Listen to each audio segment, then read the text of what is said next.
درود پاک پڑھنے کے بے شمار فضائل و برکات ہیں۔ آج ایک ایسی فضیلت درود پاک کی سننی ہے جس کو جب سنتے ہیں طبیعت میں بڑی خوشی داخل ہوتی ہے۔ دنیا میں آپ نے بہت پیارے پیارے پھل دیکھے ہوں گے، فروٹس، اور تقریباً سبھی کو فروٹس پسند ہوتے ہیں۔ کئی پھلوں کا ذکر قرآن مجید میں بھی موجود ہے، اور دنیا میں جائیں ٹریول کریں تو ہر ملک کی ایک خاص بات ہوتی ہے کہ فلاں پھل جو ہے وہ فلاں ملک میں پایا جاتا ہے۔ مگر آج جس قسم کے پھل کی میں بات کرنے جا رہا ہوں، ایسا پھل شاید دنیا میں آپ نے کہیں نہیں دیکھا ہوگا۔ مسلمانوں کے چوتھے خلیفہ مولا کائنات حضرت علی المرتضیٰ شیر خدا کرم اللہ تعالی وجہ الکریم فرماتے ہیں کہ اللہ پاک نے جنت میں ایک درخت پیدا فرمایا ہے۔ اب وہ درخت کیسا ہے؟ فرمایا جس کا پھل سیب سے بڑا، انار سے چھوٹا، مکھن سے زیادہ نرم اور شہد سے بھی میٹھا ہے۔ سائز بھی بتائی گئی، نرم کیسا ہے اور ذائقہ کیسا ہے، اور سبحان اللہ خوشبو کیسی، فرمایا مشک سے بھی زیادہ خوشبودار ہے۔ پھل میں یہی تو دیکھا جاتا ہے نا، ذائقہ کیسا ہے، اس کی سافٹنس، اور پھر اس کے بعد جو ہے اس کی خوشبو کیسی ہے۔ تو اب یہ ملے گا کس کو؟ لیکن فرماتے درخت ایسا ہے کہ اس کی شاخیں تر موتیوں کی ہیں، تنے سونے کے ہیں، اور پتے زبرجد کے ہیں۔ ہائے ہائے، یہ درخت بھی دیکھنے والا، پھل بھی دیکھنے والا، منہ میں پانی آ رہا ہے۔ اب ملے گا کس کو؟ سنو، مولا علی شیر خدا کرم اللہ تعالی وجہ الکریم فرماتے اس درخت کا پھل وہی کھا سکے گا جو نبی پاک صلی اللہ تعالی علیہ وسلم پر کثرت سے درود پاک پڑھنے والا ہوگا۔ ہائے ہائے ہائے، سبحان اللہ سبحان اللہ۔ یہ ہے درود پاک، وہ تو نہایت سستا سودا بیچ رہے ہیں جنت کا، وہ تو نہایت سستا سودا بیچ رہے ہیں جنت کا، ہم مفلس کیا مول چکائیں اپنا ہاتھ ہی خالی ہے۔ اللہ اکبر، درود پاک تو جنت میں لے جانے والا وظیفہ ہے۔ بلکہ میں ایک بات کہوں کہ ذرا ایک بار کبھی اکیلے میں بیٹھ کر اگر آپ سے میں سوال کروں کہ آپ کیا چاہتے ہیں، آپ کی ڈیزائرز کیا ہیں، آپ کی خواہشیں کیا ہیں، نوٹ کریں۔ دنیا میں کیا چاہیے؟ ایک مسلمان کی حیثیت سے مرتے وقت آپ کیا چاہتے ہیں؟ اچھا، قبر میں کیا چاہتے ہیں؟ اور جب محشر کے دن اٹھیں تو وہاں آپ کیا چاہتے ہیں؟ ایک بار لکھ لیں اس کو۔ اب میں آپ کو کئی حدیثوں کا نچوڑ پیش کرنے جا رہا ہوں، بہت ساری حدیثیں ہیں، اس کا عطر پیش کر رہا ہوں، اور غور سے سنتے جائیے، اور ہو سکے تو ہر جملے کے بعد سبحان اللہ کہتے جائیے، طبیعت ہری بھری ہو جائے گی۔ اگر آپ چاہتے ہیں کہ آپ کے کاروبار میں رزق میں برکت ہو جائے تو درود پاک پڑھیے۔ آپ چاہتے ہیں آپ کی بیماری دور ہو جائے، آپ درود پاک پڑھیے۔ آپ چاہتے ہیں آپ کی ٹینشن دور ہو جائے، آپ درود پاک پڑھیے۔ آپ چاہتے ہیں آپ کی عزت میں اضافہ ہو جائے، آپ درود پاک پڑھیے۔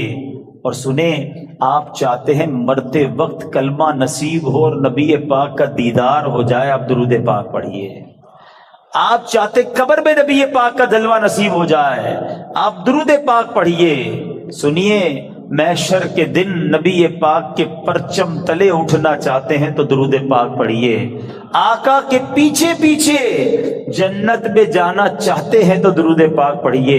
اور سنو سنو، نبی پاک کا دیدار کرنا چاہتے ہیں تو درود پاک پڑھیے۔ مدینے جانا چاہتے ہیں اور بار بار جانا چاہتے ہیں تب بھی درود پاک پڑھیے۔ اب مجھے بتاؤ، کچھ رہ گیا ہے؟ اور کوئی چیز باقی رہ گئی ہے جو دنیا میں چاہیے تھی، مرتے وقت چاہیے تھی، مرنے کے بعد چاہیے تھی؟ کاروبار بھی اچھا ہو جائے، رزق میں برکت ہو جائے، ٹینشنیں دور ہو جائیں، ذلیل نہ ہوں، عزتیں بڑھ جائیں، کلمہ مل جائے، نبی پاک کا دیدار ہو، جب تک زندہ رہوں مدینے جاتا رہوں، اور خواب میں آقا کی زیارت بھی ہو جائے، پھر نبی پاک جنت میں ساتھ لے جائیں، پھر بچتا کیا ہے؟ کمال یہ ہے کہ ہر وہ خواہش جو میری ہے اور میں نے یہ اپنی طرف سے باتیں نہیں کی، ماشاءاللہ جو علماء بیٹھے ہیں، مبلغین بیٹھے ہیں، ان کو یاد آ رہا ہوگا کہ ہر جملے کے پیچھے کوئی نہ کوئی فضیلت حدیثوں میں اور روایتوں میں موجود ہے، کہ یہ سب چیز نبی پاک نے بتائی ہوئی ہے کہ یہ کرتے جاؤ، درود پڑھتے جاؤ، تمہیں یہ بھی ملے گا، تمہیں یہ بھی ملے گا، تمہیں یہ بھی ملے گا۔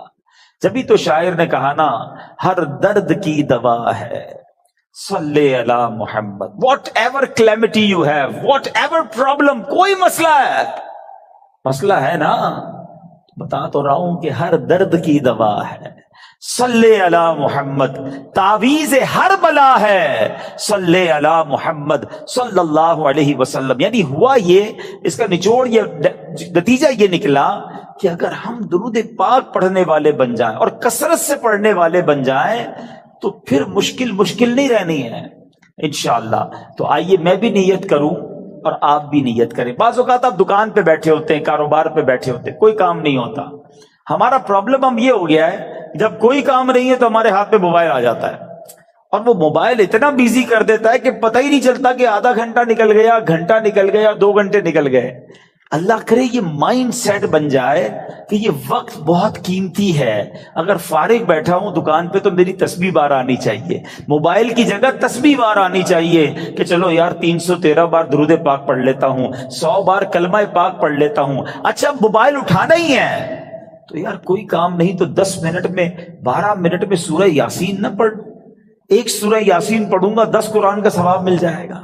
اب سوچیں، کاروباری ہو نا تو بنو نا کاروباری، کہ تھوڑی دیر میں کیا کیا کما سکتا ہوں، کتنی فضیلتیں کما سکتا ہوں۔ تو اللہ کرے اپنے وقت کا صحیح استعمال کرنے والے ہم بن جائیں، اور میری اور آپ کی زبان ذکر و درود سے تر رہنے لگے۔ اچھا اس کا بینیفٹ یہ بھی ہوگا، آخرت میں تو اجر ملے گا، اللہ کی رحمت سے کاروبار پر بھی برکتیں نازل ہونا شروع ہو جائیں گی۔ ماجرا یہ تھا کہ وہ شرابی شراب کے نشے میں دھت کہیں جا رہا تھا، راستے میں ایک کاغذ پر نظر پڑی۔ ماشاءاللہ یہاں قرآن پڑھنے والے، پڑھانے والے، اپنی دکانوں پر بھی ماشاءاللہ مدرسہ لگانے والے موجود ہیں۔ تو آج قرآن پاک کی صرف ایک آیت کی فضیلت کی میں نے بات کرنی ہے۔ پورے قرآن کی شان تو نرالی ہے، ایک آیت میں کیا کچھ ہے اس سے اندازہ ہوگا کہ پھر رب کے کلام میں کتنی عظمتیں ہیں۔ تو وہ جو شراب کے نشے میں دھت جا رہے تھے، انہوں نے دیکھا کہ ایک کاغذ کا ٹکڑا پڑا ہے اور اس پر بسم اللہ الرحمن الرحیم لکھا ہوا ہے۔ اب اس کو خیال آیا کہ میرے رب کا نام زمین پر، ادب کا خیال آیا، عزت کا خیال آیا کہ یہ نہیں ہونا چاہیے۔ حالانکہ وہ غلط کام کر رہے تھے، شراب میں تھے، مگر عطر خریدا، اس کاغذ کے ٹکڑے کو صاف کیا، اسے عطر لگایا اور بلند جگہ پر رکھا۔ اس کے بعد وہ اپنے کام میں مگن ہو گئے۔ اسی رات ایک بزرگ کو خواب میں زیارت ہوئی کہ جاؤ میرے اس بندے کو جا کر کہو کہ تم نے میرے نام کو پاک اور صاف جگہ پر رکھا، بلند جگہ پر رکھا، ہم تمہارے نام کو بھی بلند کریں گے۔ اب بزرگ اس بندے کو جانتے تھے کہ وہ تو شرابی ہے، شرابی کے لیے یہ پیغام کیسے ہو سکتا ہے؟ تو کہتے لگتا ہے خواب میں کوئی غلط فہمی ہوئی، دوبارہ سو گئے، دوبارہ سوئے تو پھر دوسری بار یہی پیغام، پھر سوچا نہیں اس بندے کے لیے پیغام نہیں ہو سکتا، تیسری بار خواب میں یہی پیغام دیا گیا۔ اب وہ بزرگ تلاش کرنے نکلے کہ وہ کدھر ہے شراب پینے والا۔ ڈھونڈتے ڈھونڈتے جب پتا چلا تو پتا چلا اس وقت بھی وہ شراب کی محفل میں ہی بیٹھے ہوئے تھے۔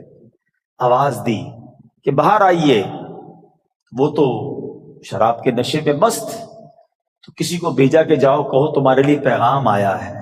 کہ میرے لیے کون پیغام لایا ہے؟ بہرحال پوچھو کس کا پیغام لائے ہو؟ جو بزرگ شراب خانے کے باہر کھڑے تھے نا، کہ اندر جا کر اسے بتا دو اللہ کا پیغام لایا۔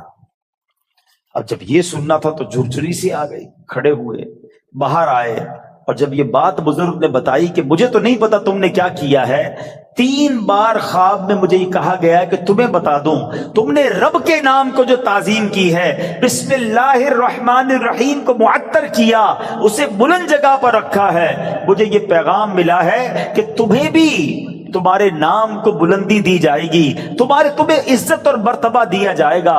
جب یہ سنا کہ میں شراب کے نشے میں دھت اور میرا رب مجھ پہ اتنا مہربان، اس بندے نے توبہ کی، اللہ سے معافی